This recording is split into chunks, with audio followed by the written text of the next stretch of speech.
আব্বাটা এত অসুস্থ না পারতেছে একটু ঘুমোতি, সারা রাত গান বাজাইছে, খালি এখন দিনের বেলা এখন একটু মানুষের ঘুমোতি দে।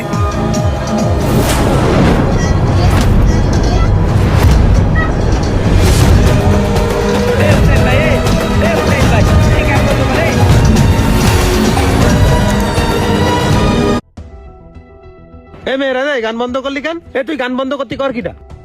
এ ভাই কালকে ধরে তোরে কয়বার না করে গেলাম যে গানটা একটু আসতে বাজা, আমার আব্বাটা অসুস্থ।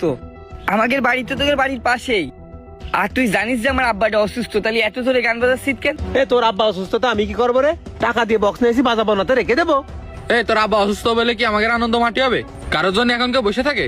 কোনো বক্স টক্স বন্ধ হবে না, এবারে গান বাজা। 2 দিন পরে যাবে না মরে, আবার এখন এই যা, আজকে দিনটা সহ্য করতে ক, বিকেল বেলায় বক্স দেশ পানে।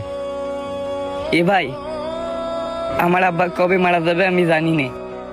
হায়াত মাউতির মালিক আল্লাহ, আল্লাহ যেদিন নেবে সেদিন চলে যাবে, কিন্তু মরার আগে এইভাবে তার কষ্ট দিস নে। তোরা তো আমাদের প্রতিবেশী, তোরা জানিস যে আমার আব্বাটা এভাবে ভুইক দিয়েছে, তাহলে তোরা এই মুহূর্তে কেন এই পিকনিকটা করলি? পরে করতে পারতিস না? এই সুলতান কি কইস তুই শুনিস নি? তোর আব্বা অসুস্থ বলে কি দুনিয়ার মানুষ থেমে থাকবে? একবারই কানবে একবারই হাসবে, এটা তো স্বাভাবিক।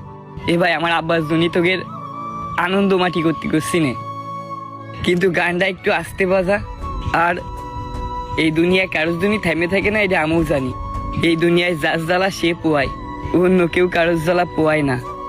কিন্তু তোরা আমাদের প্রতিবেশী, সেই আবদারের জায়গা থেকে আমি তোদের একটু না করতেছি যে আমার আব্বাটা অসুস্থ, গান বাজনা একটু আসতে বাজা।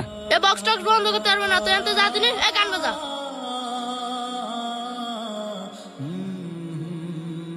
ভাই রে, আগে শুনতাম একটা এলাকায় যদি কেউ মারা যাইতো তাহলে নাকি পুরো এলাকার মানুষ নিস্তব্ধ হয়ে যাইতো, 1 মাস মতো শোকে কাতর হয়ে থাকতো।